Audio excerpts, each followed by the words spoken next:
Our ambassador, Sean Macooishgin, lives on Vancouver Island in British Columbia, Canada, with his wife and son.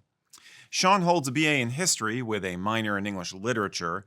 However, his career is in the Royal Canadian Navy. He's spent the last 36 years or so sailing on everything from destroyers to interceptor boats. That's what he does now, in fact, and he absolutely loves it. Not surprisingly, Sean credits his time in the Navy with allowing him to see the world and meet amazing people along the way. His most beloved corner of the globe, though, is his own British Columbia. As a sailor, Sean has gotten to know every little inlet and cove along the rugged coast.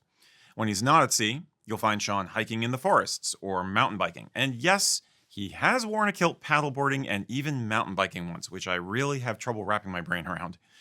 Sean has a healthy mix of Scottish, Germanic, Irish, French, and maybe even a dash of Norse in his DNA. His father's ancestors were MacDonalds, Wallaces, and Searles from the borders. Meanwhile, his mother is a MacMillan and the daughter of a Dutch war bride from liberated Holland. The families came over in the 19th century and, like so many others before them, gradually moved west until ending up on the island. Sean and his wife sing in a Scots Gaelic choir, which he says gives them a really unique insight into the history and the culture. For his own part, Sean likes to keep locality in mind when it comes to heritage.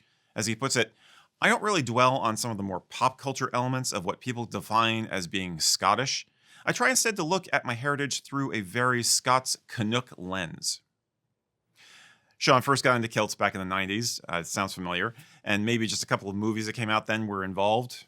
Just saying.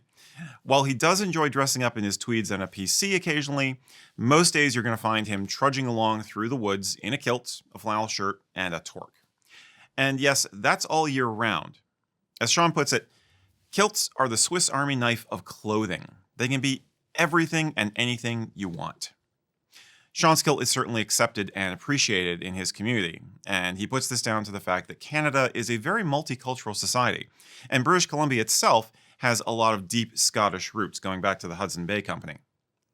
Sean says, it's more normalized to see people in their cultural dress here. I'm just another one, but maybe a little bit more colorful. In fact, I've had great experiences with people from the Sikh community and some of our First Nations residents who see the commonalities of the cultures. Personally, I really love that.